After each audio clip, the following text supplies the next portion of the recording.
My name is Clara Sheets. I'm 35 years old.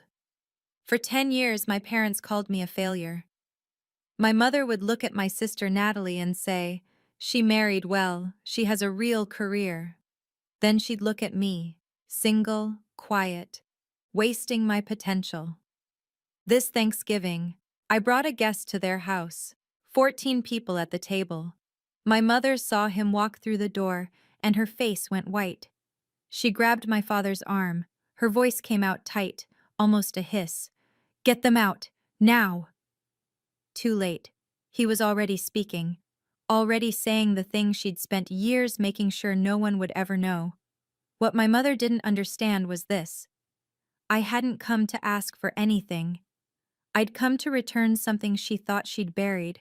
Before I tell you what he said next, like and subscribe, but only if you genuinely connect with stories like this, and if you've ever been underestimated by your own family, leave me a comment. I want to know I'm not the only one. Let me take you back to where this really started, because the truth is, the comparison didn't begin at Thanksgiving 2025. It began 20 years earlier, in a kitchen in Darien, Connecticut, when I was 15 years old, and my mother decided which daughter mattered more. Summer, 2005. I was sitting at the kitchen table with my SAT prep book when my mother walked in holding Natalie's acceptance letter from Boston College. Early decision, full ride. My mother put the letter on the refrigerator with a magnet shaped like a graduation cap and said, "Natalie got a 1,380 on her SATs. Why can't you apply yourself like that?" I'd gotten a 1,290. A good score. Not Natalie's score. The letter stayed on that refrigerator for 6 months. Every single morning, I saw it while I poured my cereal. Every single morning, it reminded me I wasn't enough. And I know some of you watching this know exactly what that feels like. When your family picks a favorite and you're just the backup plan. By the time I was in college, the pattern was locked in. Natalie was the golden child, student council president, dean's list every semester, internships lined up, she was going places. I was the one who needed to figure it out. I figured it out. I got into Columbia, pre-med track. I was going to be a doctor. And then Natalie got engaged. December 2011. I was 21, senior year of college. I got an email from my father at 11:30 p.m. on a Tuesday. Subject line, spring semester tuition. My stomach dropped before I even opened it. "Clara, we need to talk about your spring semester tuition. With Natalie's wedding expenses, we're going to need you to take out a loan for this semester. It's just one semester. You'll figure it out. We know you understand." $22,000, redirected from my college fund to pay for Natalie's wedding. The total wedding budget was $85,000. My parents covered $60,000. The venue was the Lace Factory in Deep River. White roses everywhere. String quartet, open bar, 220 guests, 5 bridesmaids. I wasn't one of them. I took out an $18,500 loan at 6.8% interest. I'm still paying it off. And here's the thing nobody tells you about being the scapegoat child. You learn to swallow it. You learn to smile at the wedding and sit at table 18 near the kitchen door with the distant relatives nobody remembers inviting. You learn to congratulate your sister and mean it, even when your own future just got $22,000 harder. Medical school? Gone. I couldn't afford the debt without cosigners. My parents said no, so I pivoted. I went into tech, startups, something I could fund myself. But my mother never let me forget I'd given up on medicine. Every Thanksgiving, she reminded me. Thanksgiving 2015, I was 28, working 80-hour weeks at a health tech startup in San Francisco called Pulse Health. We were building patient data systems for hospitals. I was employee number 12, salary $60,000 a year. Apartment, a studio in the Tenderloin with bars on the windows. My mother asked how work was going. I told her we'd just closed a Series A funding round, $4 million. I was proud. She nodded once. Then she turned to Natalie. Natalie just got promoted to senior marketing manager at Daniel's family firm, Real benefits, real salary, real stability. When are you going to settle into something stable, Clara? I was sitting at the far end of the table, furthest seat from the turkey, next to my Uncle Victor, who spent the entire meal talking about his boat. Thanksgiving 2016, same house, same table, same script. My mother mentioned Natalie's real career 4 times in 2 hours. I counted. I brought store-bought pies from Whole Foods. Natalie brought 3 homemade dishes, including a sweet potato casserole with a pecan crust that my mother raved about for 15 minutes. Thanksgiving 2017 was the last normal one, though I didn't know that at the time. 6 weeks later, everything changed. August 23rd, 2017, 3:40 p.m. My phone rang. Mom calling. She never called during the workday. I stepped out of a meeting to answer. Clara, it's Mom. Call me back. It's about Lily. It's serious. My heart stopped. Lily, my niece, Natalie's daughter, born March 15th, 2012. I'd held her when she was 5 days old. 20 minutes in the hospital, then Natalie had taken her back. After that, the invitations to visit became rare. Birthday parties I wasn't invited to. Christmas photos I wasn't in. But I loved that little girl. Even from the edges of her life, I loved her. I called back in 8 minutes. She has cancer, my mother said. No preamble, just the words. Neuroblastoma, stage 4. It's back. They're starting aggressive treatment next week at Connecticut Children's Medical Center. Back? I said. It was there before? There was a pause. She had it at 18 months. It went into remission. We didn't tell everyone because we didn't want to worry people. For 3.5 years, my niece had been fighting cancer I didn't know existed. What can I do? I said. Money, time? I can fly out. I can. Natalie has it handled, my mother said. She doesn't want a lot of people around right now. It's very overwhelming. I'm not people, I said. I'm her aunt. She'll let you know when it's a good time to visit. Natalie never let me know. I tried 3 times over 5 months. September 2017, I texted Natalie. How's Lily doing? Can I come visit this weekend? She replied 8 hours later. Hey, she's having a rough week. Chemo side effects are really bad. Maybe wait until she's feeling better? I waited 2 weeks. How is she? Can I come this weekend? This weekend isn't good. We have a full schedule with treatments. October 2017. I didn't ask. I just drove to Hartford. 3.5 hours from my parents' house where I was visiting for the weekend. I brought a stuffed elephant, gray with floppy ears. I'd seen one in a toy store window in San Francisco and bought it immediately. Natalie met me in the hospital lobby. Her face was exhausted, dark circles under her eyes. She looked like she hadn't slept in weeks. You can have 45 minutes, she said. She tires easily. Room 412. Lily was so small in that hospital bed. Pale, no hair from the chemo, an IV in her arm, monitors beeping. But when she saw me, she smiled. I sat next to her bed. Natalie stood in the corner, arms crossed, watching. I gave Lily the elephant. This is Peanut, I said. He's very brave, just like you. Lily hugged it. He's soft. He'll keep you company, I said. We talked for 45 minutes. She told me about the nurses, about the food, about how she missed her bedroom. When I left, Natalie took the elephant from Lily's arms and set it on a shelf across the room. She needs to rest, Natalie said. November 2017. I asked to visit again. Immediate family only during procedures. Hospital policy. It wasn't hospital policy. It was Natalie's policy. I saw the medical bills on a table when I'd visited. Over $180,000 not covered by insurance. I called my mother. Let me help with the bills. We're managing, she said. I have savings. I can. We said we're managing, Clara. January 10th, 2018. I was in the office at Pulse Health. We were 3 weeks from our Series B pitch, make or break moment for the company. My phone buzzed. Natalie. She's not going to make it. 4 words. No punctuation, just the truth. I called immediately. No answer. I texted back. I want to see her. Please. Nothing. 2 days later. She's sleeping most of the time now. It's hard for her to have visitors. I'll let you know. I don't need her to be awake, I texted back. I just need to be there. Read receipt. No response. January 13th, 2018, 6:52 a.m.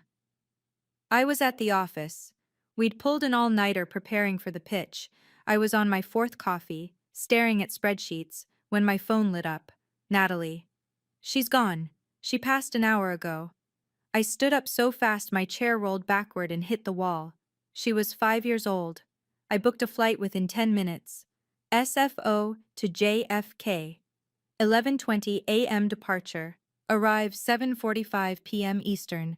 I'd get there that night. The funeral was set for January 17th, 4 days away. Wednesday, 11 a.m., at St. Luke's Church in Darien. I flew back that night. When I landed, I texted my mother. I'm here. What do you need? We're handling arrangements. The funeral is Wednesday. Can I come to the house? Everyone's very emotional right now. We'll see you at the funeral. I stayed at a Marriott in Stamford. I sat in that hotel room alone and cried for 3 hours. January 15th, 11:30 p.m. My phone lit up. Email from my boss, David.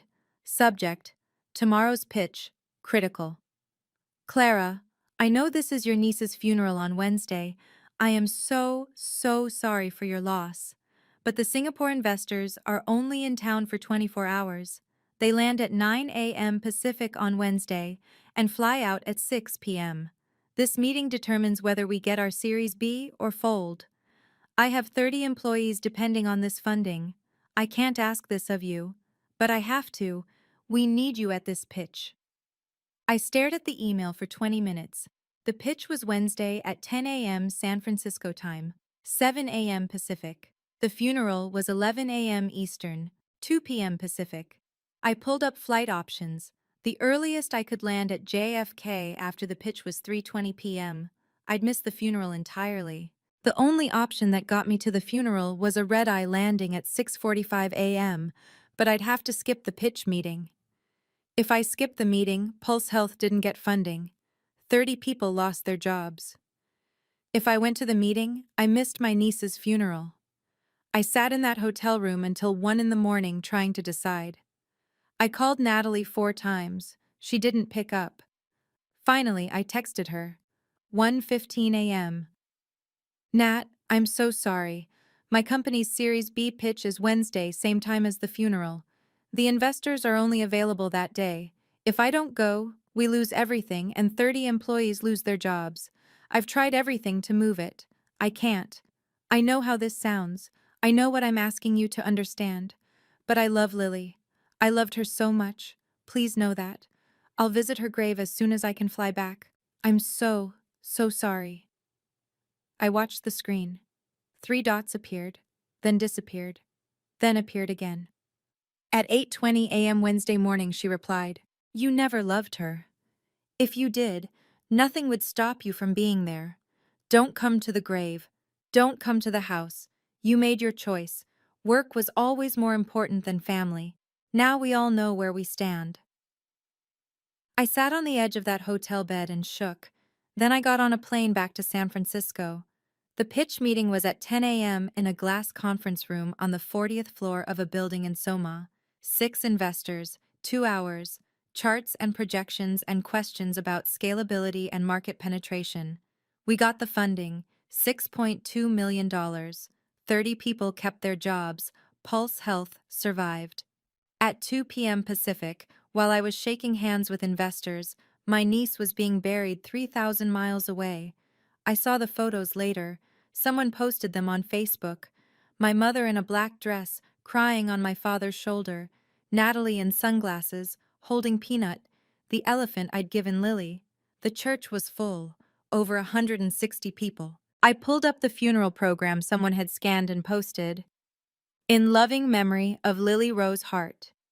Under family, it listed Natalie, Daniel, Thomas, Elaine, Daniel's parents, the extended family. My name wasn't there.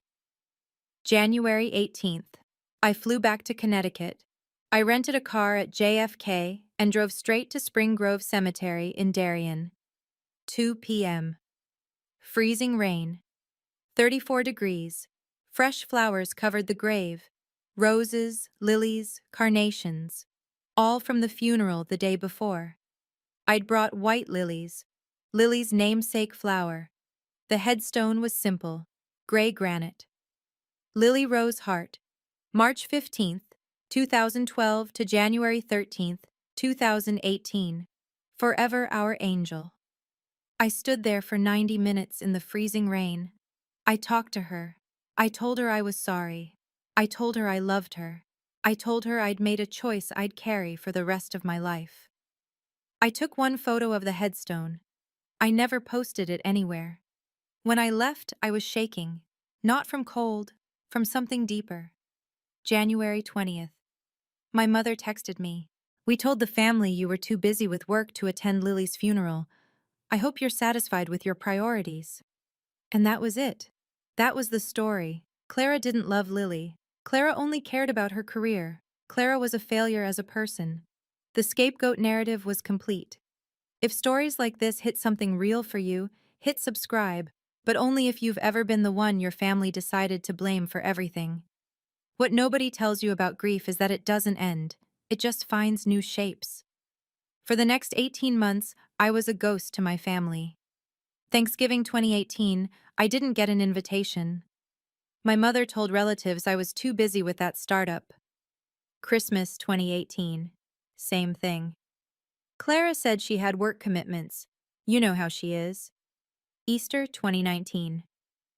She doesn't really do family events anymore. Career first.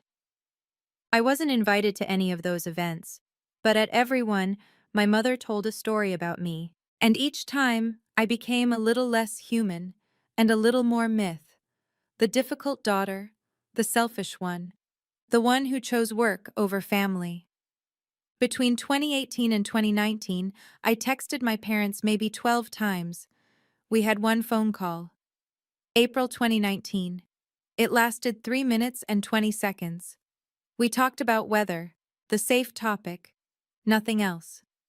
But I went to Lily's grave twice a year, every year. Spring visits around March 15th, her birthday. Winter visits around January 13th, the day she died. White lilies in spring, white roses in winter. I'd stay 60 to 90 minutes each time. I'd sit on the wet grass next to her headstone and talk to her like she could hear me. I'm sorry I wasn't there, I'd say. I'm sorry I made that choice. I'm sorry they won't let me explain. But I haven't forgotten you, Lily. I'll never forget you. I never saw anyone from the family at the cemetery. They visited on holidays, Easter, Mother's Day, Christmas. I deliberately avoided those days. This was my time with Lily. Private, just us. September 2019. Pulse Health got an acquisition offer from a major health tech firm, $18.5 million. I called my mother. For the first time in 6 months, I wanted to share good news. That's nice, Clara, she said when I told her. Then, without a pause, did you hear Natalie just got promoted to senior director? Real title, real company, real security. When are you going to find something stable? The call lasted 90 seconds. I hung up and sat in my apartment in San Francisco and realized something. It didn't matter what I achieved. I would always be the failure daughter in her story.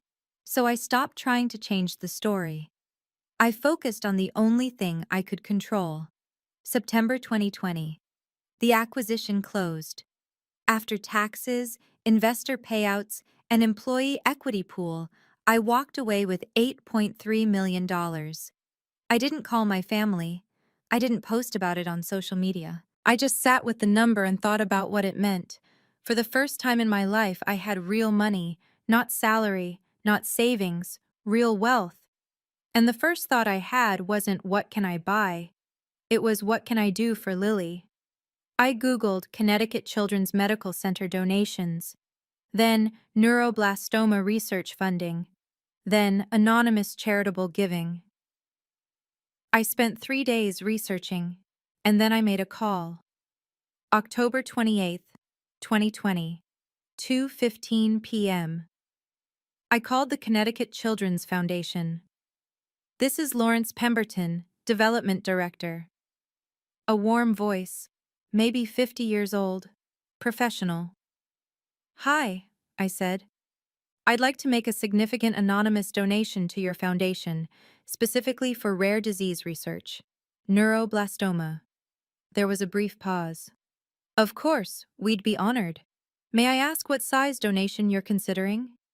I took a breath. $250,000? To start? Another pause. Longer this time. That's extraordinarily generous. May I ask what inspired this? Someone I loved, I said. Someone who should still be here. Over the next 2 weeks, I worked with Lawrence to set everything up. A donor-advised fund through Fidelity Charitable. Tax-deductible. Completely anonymous. My name would never appear on any hospital records. The instructions were clear. In memory of a child, no name, no plaque, no public recognition. November 20th, 2020. The donation cleared. 5 days later, I received a letter. On behalf of the children and families we serve, thank you. Your extraordinary gift of $250,000 will directly fund our neuroblastoma research clinical trial, currently in Phase 2. Because of generous donors like you, we are one step closer to ensuring no family has to hear the words, "There's nothing more we can do." Your gift will save lives. I read that letter sitting alone in my apartment and I cried, not sad tears, something else. Something I hadn't felt since Lily died. Purpose. I folded the letter carefully, put it in a locked drawer in my desk, and I thought, Lily, this is for you, and for every child who comes after you. This wasn't going to be a one-time thing. January 13th, 2021, the 3-year anniversary of Lily's death. I went to her grave. 11 a.m., snow on the ground, 28 degrees. I brought 12 white roses and a stuffed elephant identical to Peanut. I sat on the frozen ground next to her headstone for 2 hours. My jeans got soaked through. I didn't care. I'm doing something, I told her. I can't bring you back, but I can make sure other kids get a chance you didn't get. I promise you, Lily, your name is going to mean something. I left the elephant at the headstone. When I stood to leave, I noticed a woman standing about 30 feet away at another grave. She was watching me. When our eyes met, she nodded, like she understood something I hadn't said out loud. I nodded back. Over the next 4 years, I donated every single year. The amounts grew as my investments did. November 2021, $500,000. November 2022, $750,000. October 2023, $1.1 million. September 2024, $1.2 million. January through October 2025, $800,000. Total donated, $4.6 million. Every donation went through the donor-advised fund. Anonymous. The hospital had no idea who I was, but they kept track of the impact. They sent reports. 230 children treated with the funding. 3 major clinical trials launched. 12 research grants awarded to doctors studying pediatric neuroblastoma. Every year, Lawrence Pemberton sent a personal thank you letter. By 2023, the letters were getting more direct. Your cumulative giving has transformed our neuroblastoma program. You have created a legacy that will save countless lives. If you ever wish to step forward and be recognized, we would be deeply honored to meet you. Every year, I said no. I didn't want recognition. I wanted Lily's death to mean something. But the requests kept coming. The hospital wanted to thank me publicly. They wanted to put my name on something. They wanted to tell my story. I kept refusing. Until October 15th, 2024. Lawrence called me. I was in my apartment in Manhattan. I'd moved from San Francisco 2 years earlier. Evening. I was making dinner when my phone rang. "I know you've always declined recognition," Lawrence said, "but this is different. The hospital board voted unanimously to create a new pediatric research and family support center. Your donations make this possible. We'd like to dedicate the center to the child you've been honoring all these years. Would you share their name with me?" I set down the knife I'd been using to chop vegetables. My hands were shaking. "Her name was Lily," I said quietly. "Lily Hart." "Was she your daughter?" "My niece. She died in January 2018. She was 5 years old." "I'm so sorry for your loss," Lawrence said. His voice was gentle. "Would you consider letting us honor her name publicly? And yours?" I walked to my window, looked out at the Manhattan skyline, lights everywhere. "Can I think about it?" I said. "Of course. Take all the time you need." I thought about it for 3 weeks. I thought about Lily. I thought about my family telling everyone I didn't love her. I thought about Natalie's text, "You never loved her." I thought about 7 years of silence, 7 years of being the villain in their story. And I realized something. I wasn't asking for their approval anymore. I didn't need them to believe I loved Lily. But Lily deserved to be remembered. By name. Publicly. And the truth deserved to be told. November 5th, 2024. I called Lawrence back. "Yes," I said, "but I have one condition." "What's that?" "I need to tell my family first. In person, at Thanksgiving, and I need you there when I do." There was a long pause. "Clara, are you sure? That's going to be very difficult." "It already is difficult," I said. "This way, it ends." He agreed. I signed the consent form. My donor anonymity would be lifted on November 27th, 2025, Thanksgiving Day. The naming ceremony was set for December 18th, 2025. Now I just had to tell my family, the family that hadn't spoken to me in any meaningful way for nearly 7 years. November 10th, 2025. 7:45 p.m. I sat in my apartment holding my phone for 20 minutes before I called. It rang 4 times. My mother's voice. "Hello? Mom, it's Clara." A pause.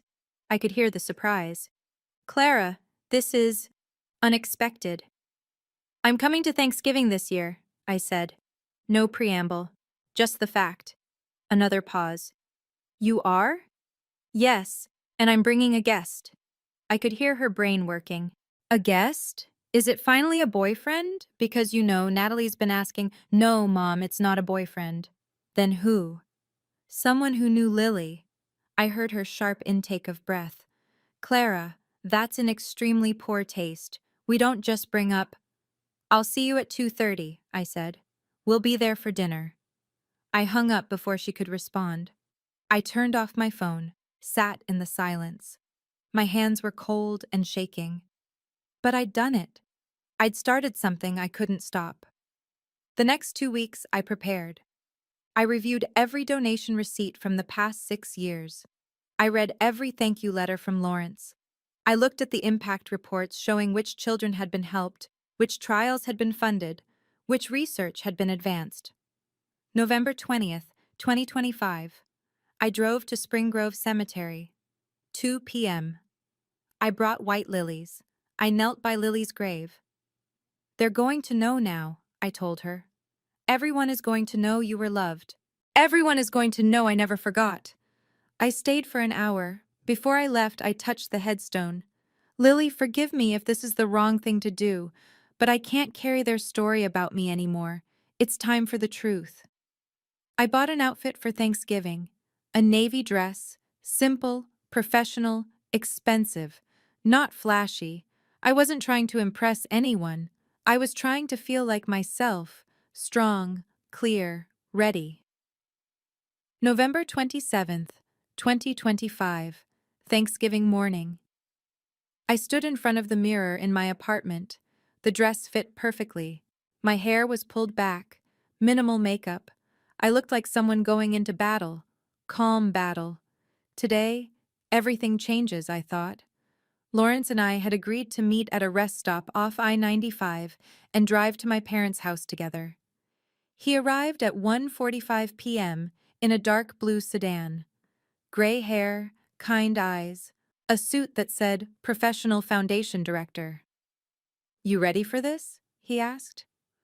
"No," I said honestly, "but I'm doing it anyway." We arrived at 182 Goodwives River Road in Darien at 2:32 p.m. 6 cars in the driveway. The house was already full. 42 degrees outside. Overcast sky. November cold. I rang the doorbell. My mother opened the door. She looked older than I remembered. Her hair was grayer. More lines around her eyes. She saw me first. A flash of surprise. Then she saw Lawrence behind me, a professional-looking man in his 50s, definitely not a boyfriend. Her face drained of color. "Clara," she said, then looking at Lawrence with suspicion. "And you are?" Lawrence extended his hand with a warm smile. "Lawrence Pemberton. Thank you so much for having me, Mrs. Sheets. Clara has told me wonderful things about your family." My mother didn't shake his hand immediately. She looked at me. Her eyes were sharp, searching. "Who is this, Clara?" "A friend," I said calmly. "Is everyone here?" Her jaw tightened. I could see her trying to decide whether to make a scene at the door or wait. She chose to wait. "Most people," she said tightly. "Come in." We stepped inside. The living room was full. 14 people. All of them turned to look at us. My father, Thomas, 64 years old, already holding a beer. My sister, Natalie, 38, looked thinner than I remembered. Dark circles under her eyes.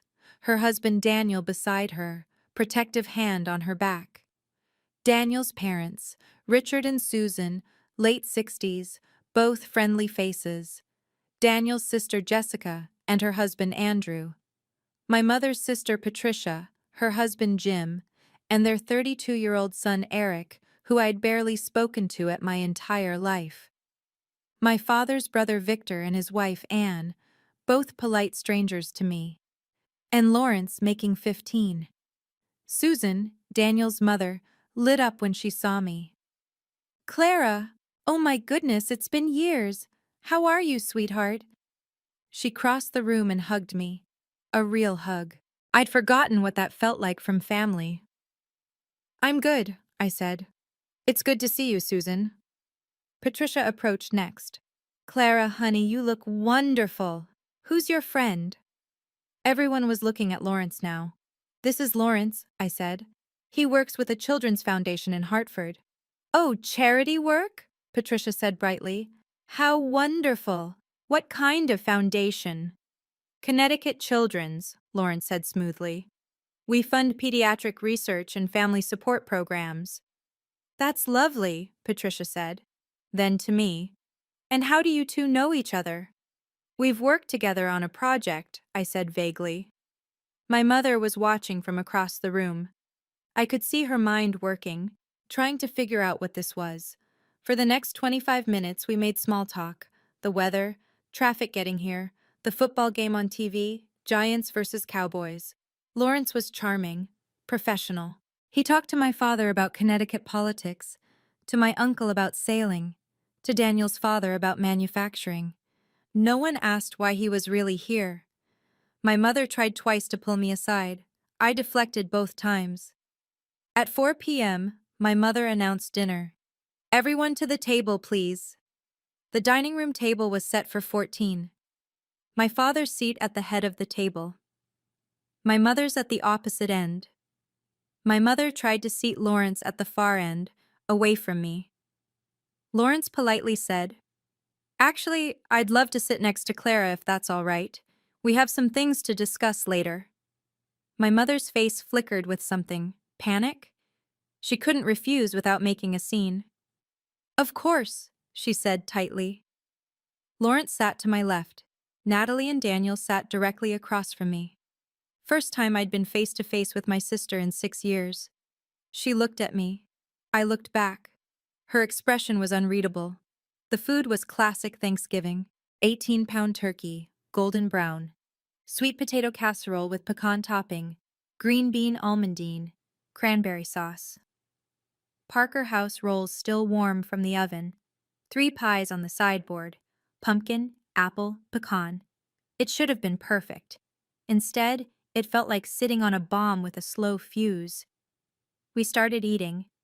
15 minutes in, my mother started her pattern. Natalie, she said loudly enough for the whole table to hear, tell everyone about your new project at work. Natalie looked uncomfortable. Mom, I already... No, really, share it. Everyone wants to hear. She's leading a major rebrand campaign, very high profile. That's wonderful, Natalie, Susan said supportively. My mother wasn't done. Unlike some people, she understands the value of stability, real career, real company, real security. She glanced at me, deliberate. 10 minutes later, she did it again. Daniel's doing remarkably well at the firm, partner track. They're talking about making him managing director next year. Daniel shifted uncomfortably. It's not decided yet. Still, my mother said, real career progression, not everyone understands that kind of commitment. Another glance at me. 5 minutes after that, Clara, what exactly are you doing these days? Still, investing? Or whatever it was. Everyone was looking at me now. Something like that, I said calmly. How wonderfully vague, my mother said. A few people laughed nervously. Natalie's role is so clear: marketing director, real title, real company. Maybe you should ask her for career advice. Natalie looked down at her plate. Mom, can we please just eat? 4:35 p.m. Lawrence set down his fork carefully. He picked up his wine glass. He stood up. The table went quiet. I just want to take a moment, Lawrence said with a warm smile, to thank the Sheets family for welcoming me into your home today. It's not often I get to meet the family of one of our foundation's most extraordinary supporters. Clara has been... My mother interrupted sharply. I'm sorry, which foundation did you say you're with?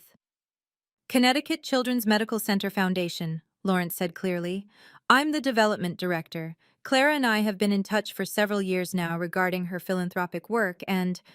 My mother stood up abruptly. Her chair scraped loudly against the floor. Clara, I need to speak with you in the kitchen. Right now. No, Mom, I said. I didn't raise my voice. I kept it level, calm. Sit down. Clara, this is completely inappropriate. My father looked confused. Elaine, what's going on? My mother turned to Lawrence, her voice sharp. I think you should leave. This is a private family. Mom, Natalie said quietly. What are you doing? My mother's voice rose.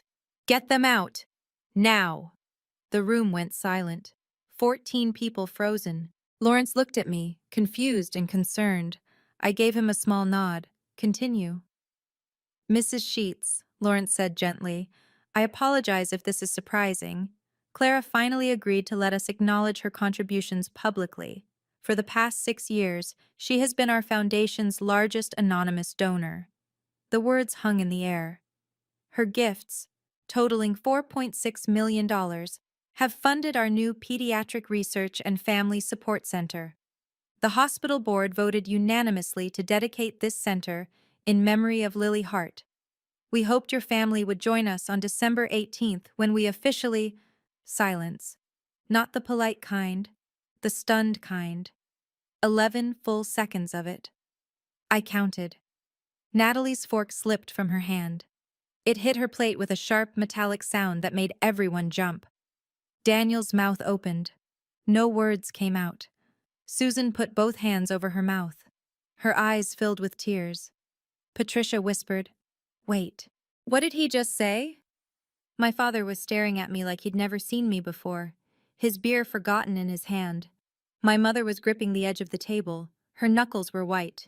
Victor, my uncle, said loudly. Did he say $4.6 million? Jessica looked from Natalie to me and back again, her face shocked. Lawrence, not understanding the bomb he'd just detonated, continued calmly. When we officially opened the Lily Hart Pediatric Research and Family Support Center, Clara's generosity has already directly saved over 230 children's lives. Her funding has made possible 3 major clinical trials, 12 research grants, and a comprehensive family support program. We wanted to thank her publicly and honor Lily's memory in a way that will help thousands of families who walk the same difficult path. He sat down. The silence remained. If you've ever been judged for one moment, while nobody saw the years of truth behind it, leave a comment. I read every single one. Finally, Patricia found her voice. Clara, you donated $4 million? $4.6 million, I said quietly. Over 6 years. To a children's hospital? Susan asked, tears streaming down her face. To the hospital where Lily was treated, I said. Susan turned to Natalie. Did you know about this? Natalie shook her head slowly. She was staring at me like I was a stranger. No, she whispered. I had no idea. How could you not know? Victor asked, genuinely confused. Because Clara never told us, my mother said sharply. She was trying to regain control. She does everything in secret. This is completely inappropriate, I said, looking directly at her. My voice was still calm, still level, but there was steel underneath. Thanksgiving isn't the place for this? Is that what you were going to say? Lawrence pulled a folder from his briefcase. I brought documentation if anyone would like to see the impact of Clara's contributions. He passed the folder to my father. Inside were printouts, donation timeline from 2020 to 2025, impact reports showing how many children had been treated, which clinical trials had been funded, which families had been supported, architectural renderings of the new center, the board resolution, letters from grateful families. The folder made its way around the table. All 14 people looked at it. I watched their faces as they read. Susan was crying openly now. Richard had his arm around her. Patricia read aloud. In loving memory of Lily Rose Hart, whose short life inspired a legacy that will save thousands of children. Oh my God, Clara. Eric, my cousin who'd never said more than 10 words to me in my life, said quietly, "This is incredible." My father was staring at the documents in his hands. His face had gone pale. Natalie was reading a letter from a mother whose daughter had been in one of the funded clinical trials. Her hands were shaking. My mother stood rigid at the end of the table, speechless. Daniel looked at me. Clara, why didn't you tell anyone? Would you have believed me? I asked. Everyone looked at me. 7 years ago, I said. I missed Lily's funeral because I had to be at a pitch meeting that determined whether 30 people kept their jobs. I made a choice. The wrong choice in many ways. The only choice I could make in others. And Natalie texted me, "You never loved her." I looked at my sister. She was crying now. For 7 years, that's what this family believed. That I didn't love Lily. That I didn't care. That work mattered more than family. If I had told you I was donating millions in her name, what would you have said? Natalie's voice was barely a whisper. That you were trying to buy forgiveness. Exactly, I said. So I didn't tell you. I just did it. For 6 years, I did it quietly. Because it wasn't about you knowing. It was about Lily being remembered. It was about making sure other children got a chance she didn't get. The table was silent again. Then Patricia turned to my mother. Elaine, did you know about this? My mother's face was stone. This is not the time. Did you know? Patricia pressed. My mother took a breath. I found out 6 months ago. The room exploded. You knew? Natalie's voice cracked. You knew she was donating to Lily's hospital and you didn't tell me? You knew Clara was doing this for Lily? Daniel said, incredulous. My father stood up. Elaine, what are you talking about? You knew about this and you didn't tell me? It wasn't my information to share, my mother said defensively. Clara never told me directly. I happened to see. You received a letter from the foundation, I said. My voice cut through the noise. Everyone went quiet again. Didn't you, Mom? My mother's lips pressed into a thin line. The foundation sent a donor update to an old address in May, I said. My emergency contact address from college. Your address. You got the letter.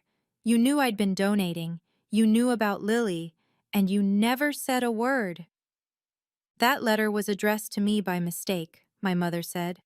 I didn't know. You knew, I said. And you made a choice.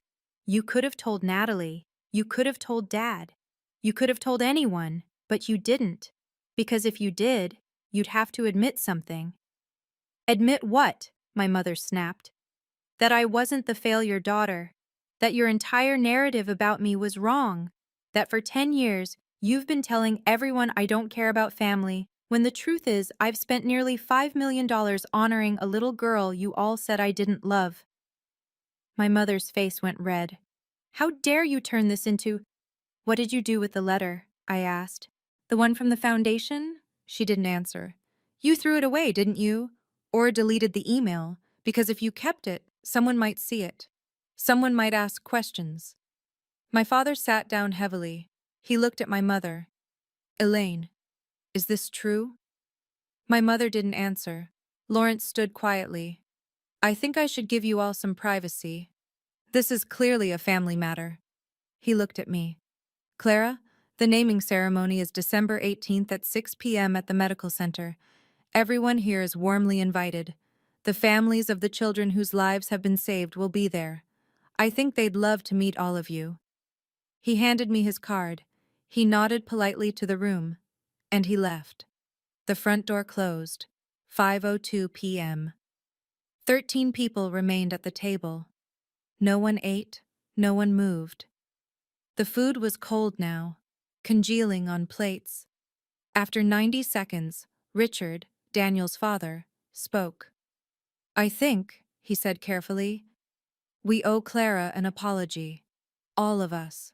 My mother started to speak. Richard held up his hand. Elaine, with all respect, he said firmly, your daughter just told us she spent 6 years and nearly $5 million honoring your granddaughter, while you, told everyone she didn't care. That's not something we interrupt. That's something we listen to. The silence that followed was different, heavier. I stood. I should go. Clara, wait, Natalie said. Her voice was thick with tears, but I was already moving. I picked up my bag. I walked to the door. Behind me, I heard my mother say, You had no right to ambush this family. I stopped, turned around. You've spent 10 years calling me a failure, I said. My voice was quiet, calm, but everyone heard every word.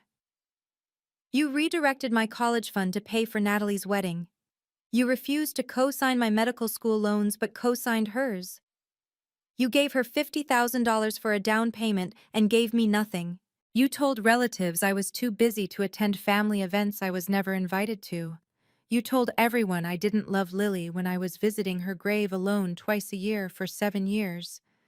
You built a story about me, and you told it so many times you believed it. Today, 14 people learned the truth. How does that feel, Mom? I didn't wait for an answer. I walked out. I drove to the Delamar Hotel in Southport, checked in at 9 p.m., room 214, 10th floor, view of the harbor. I sat on the edge of the bed and realized I wasn't shaking anymore. For the first time in 7 years, I'd told the truth out loud. and I hadn't asked for permission. At 11:20 p.m., my phone buzzed. Natalie, can we talk? I stared at the message for a long time. Now? I typed back. I'm in your hotel parking lot. I guessed you'd come here. You always liked this place. I looked out the window. I could see her car. She was sitting in the driver's seat, phone glowing. Room 214, come up. She knocked at 11:28. I opened the door. Her eyes were swollen from crying. Her mascara was smudged. She looked young and old at the same time. I didn't know, she said immediately, about any of it. The donations, the money, Mom hiding the letter. I swear to God, Clara, I had no idea. I believe you, I said. Why didn't you tell me? Her voice broke. Why didn't you tell me you were doing all of this for Lily? I stepped aside, let her in. She sat in the armchair by the window. I sat on the edge of the bed. Would you have listened? I asked gently. 7 years ago, you told me I never loved her. Why would I come to you after that? Because I'm her mother, Natalie said. Tears were streaming down her face. Because she was my daughter and you should have… Should have what? Convinced you I cared? Defended myself? Begged you to believe me? I shook my head. Nat, you were drowning in grief. You needed someone to blame. I was the easy target. I made the choice to miss her funeral. That was real. That hurt you. I understood that. But you loved her, Natalie whispered. So much, I said, my own eyes filled with tears. God, Natalie, I loved that little girl so much. And not being there when she died, not being there when you buried her, that's something I'll carry forever. The pitch meeting, Natalie said. That was real? The investors? Yes. If I didn't go, the company folded. 30 people lost their jobs. I tried everything to move it. The investors were only in San Francisco for 24 hours. I had no choice. You had a choice, Natalie said. You chose work. I chose to keep 30 people employed, I said. And I chose to honor Lily in the only way I could after that. By making sure her death saved other children. By making sure her name meant something. We sat in silence for a long moment. Mom always made you the problem, Natalie said finally. She always compared us. Always made it seem like I was the good daughter and you were the disappointment. I let her do it. I'm so sorry, Clara. She needed a scapegoat, I said, and I was convenient. But $4.6 million, Natalie said. Clara, how did you… I sold my company in 2020. The acquisition was worth more than I expected, and I didn't have anyone else to spend it on. So I spent it on Lily, every year, anonymously, because it wasn't about recognition, it was about her. Natalie was crying again. The hospital is naming the center after her? The Lily Hart Pediatric Research and Family Support Center, I said. Opening December 18th. Lawrence said 230 children are alive because of the funding. 3 clinical trials, 12 research grants, families getting support when they're facing the worst days of their lives. Can I come? Natalie asked. To the opening? I looked at her, really looked at her. My sister, the golden child, the favorite. Who'd lost her daughter and blamed me for 7 years. Yes, I said. I'd like that. She stood, walked to the door, turned back. Can I hug you? I nodded. She crossed the room. We held each other. First time since January 17th, 2018. 7 years. We both cried. For 30 seconds we didn't say anything. Just held on. She left at 12:15 a.m. At 12:20, she texted, "Thank you, for everything, for Lily, for not giving up on her even when we gave up on you." I sat on the bed holding my phone. It rang. Dad calling. I almost didn't answer, but I did. Your mother is very upset, he said. No greeting. I imagine she is, I said. She says you humiliated her in front of the whole family. I told the truth in front of the whole family, I said. There's a difference. He was quiet for a moment. Did you really donate that much money? Yes? For Lily? Yes. Another long silence. Why didn't you tell us? Would you have believed me, Dad? Or would you have thought I was trying to buy my way back into the family? He didn't answer, which was an answer. Your mother needs time, he finally said. So do I said. And if she's never ready? Then I'll know I tried, and that's enough. I hung up. I called my therapist the next morning. Dr. Rachel Nguyen. I'd started seeing her in January 2024 when I realized I was carrying trauma I couldn't process alone. I did it, I told her. I told them, all of them, at Thanksgiving dinner. How do you feel? She asked. I thought about it. Free, I said. Lighter. Like I've been carrying a backpack full of rocks for 10 years and I finally put it down. That's a powerful image, she said. What are you going to do with that lightness? Live my life, I said, without needing their approval. The weeks between Thanksgiving and the naming ceremony were strange, quiet. My mother didn't call. My father sent one text. We need time. I didn't respond. Natalie and I texted every few days. Small things. How are you? Thinking about Lily. Are you still coming to the ceremony? I started working with the Connecticut Children's Foundation more directly. I joined their board. I attended meetings. I met families whose children had been saved by the research I'd funded. Each one was a reminder. This was why I'd done it. Not for recognition, not to prove anything to my family, for Lily, and for every child who came after her.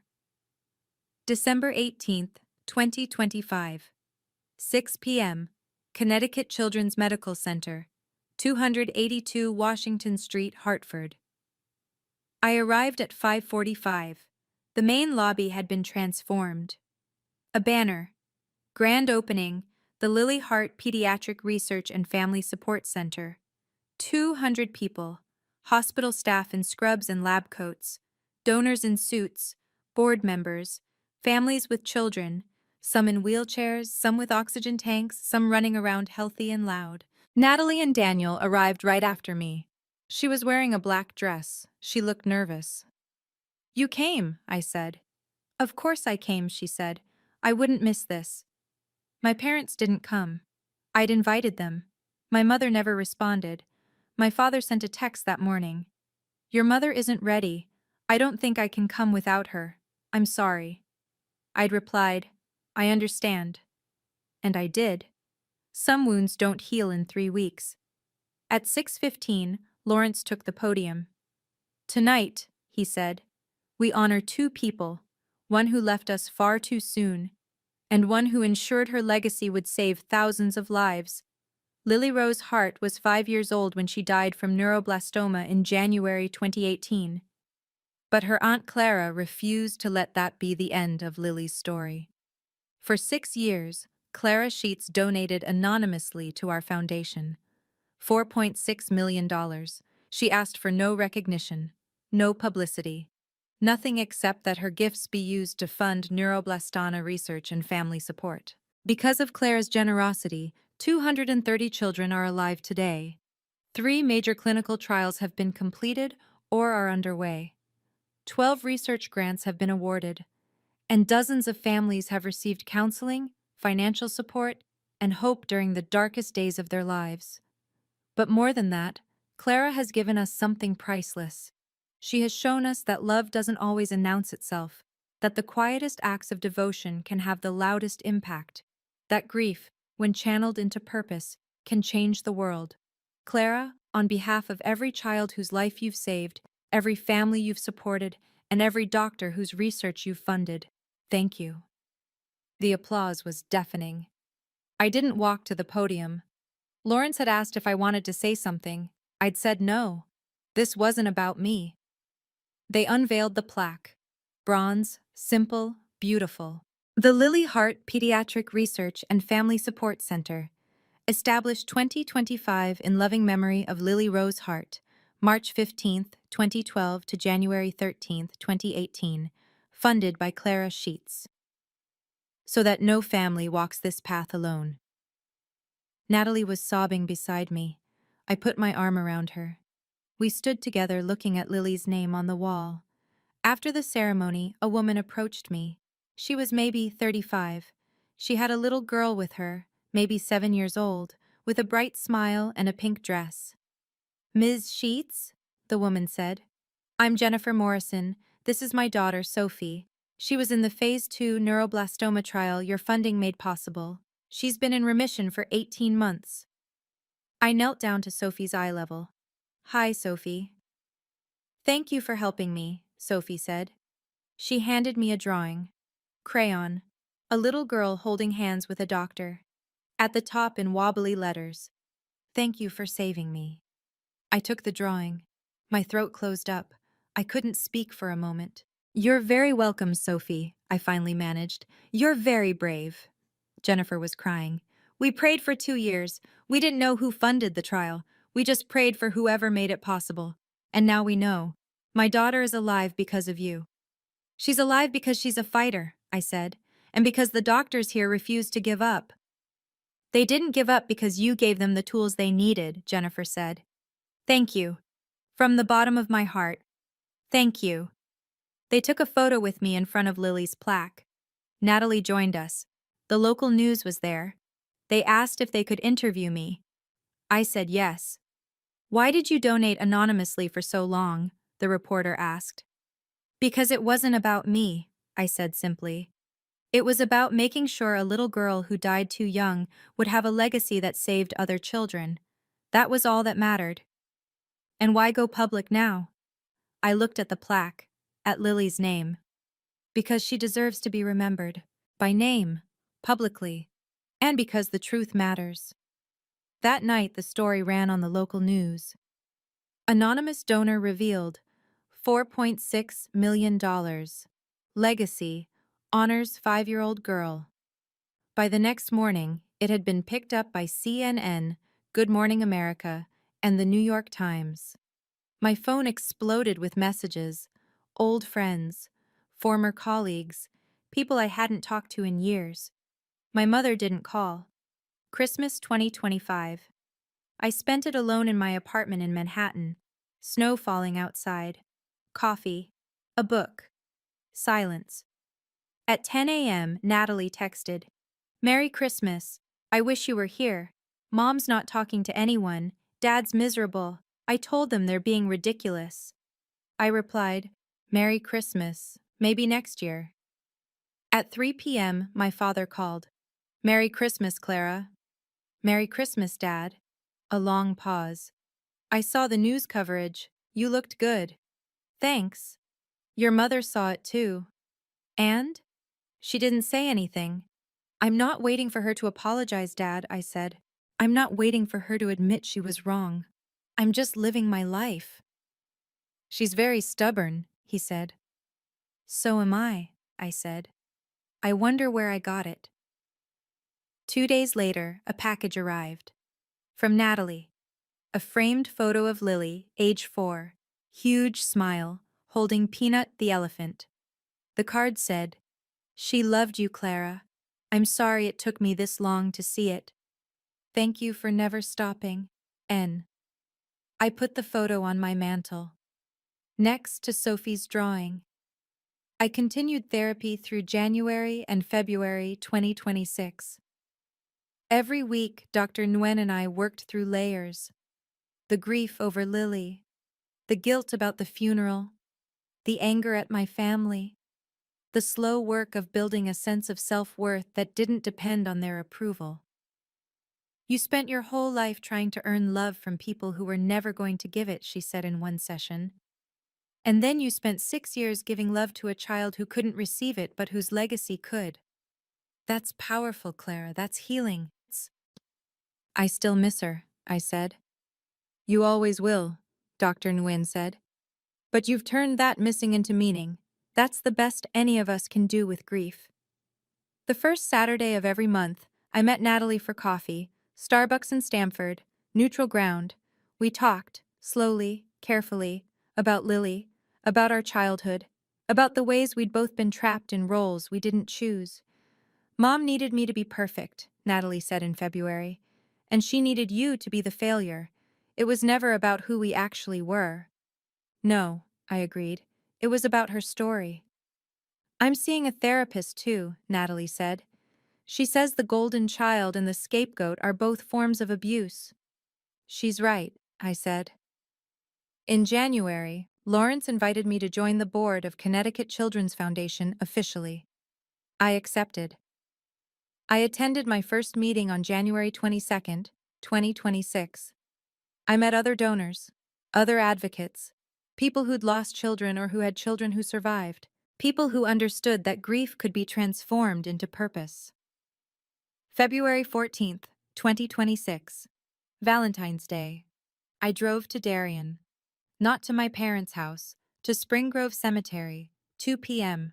Snow melting, 38 degrees, early signs of spring.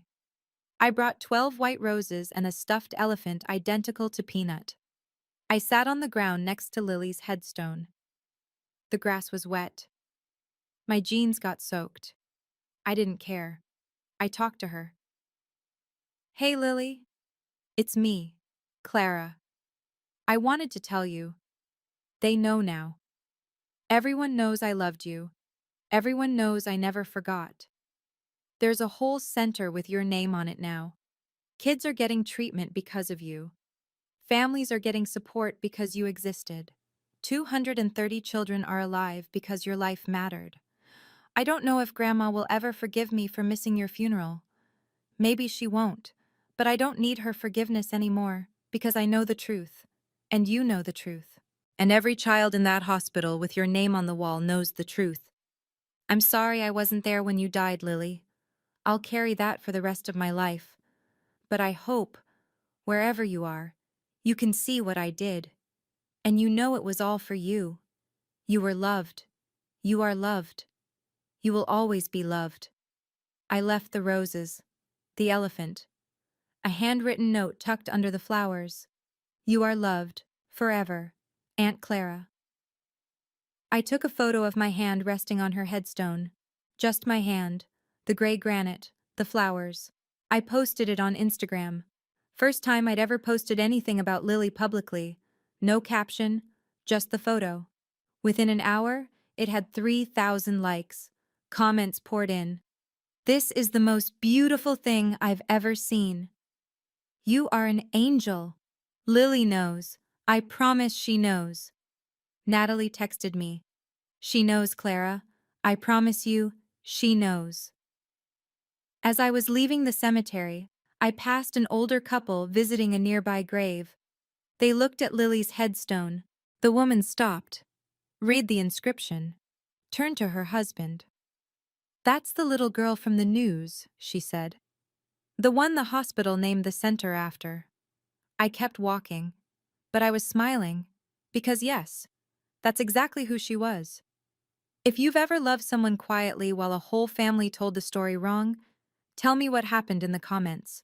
Someone reading your story might need it tonight. They called me a failure for 10 years, and maybe I was, by their definition. I didn't marry well, I didn't follow their path. I chose work over a funeral, a choice that haunts me every single day. But here's what I learned. Your family's version of you isn't the truth. It's just a story they need to tell themselves to make sense of their own choices. And you don't have to live inside that story. I didn't donate $4.6 million to prove them wrong. I did it because a little girl I loved deserved to be remembered. Because 230 other children deserved a chance to live. Because grief, when you let it, can become purpose. My mother still hasn't called. She might never call. But I don't need her approval anymore. I don't need her to say I'm enough.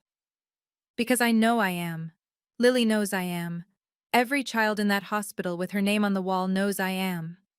That's the family that counts. The truth is this. Your silence can become your greatest power. Your quiet acts of love can echo louder than anyone's judgment. And the family you choose, through purpose, through shared values, through genuine care, that family matters more than the one you were born into. I brought a guest to Thanksgiving. He said one sentence, and my mother's world collapsed. But mine? Mine finally made sense.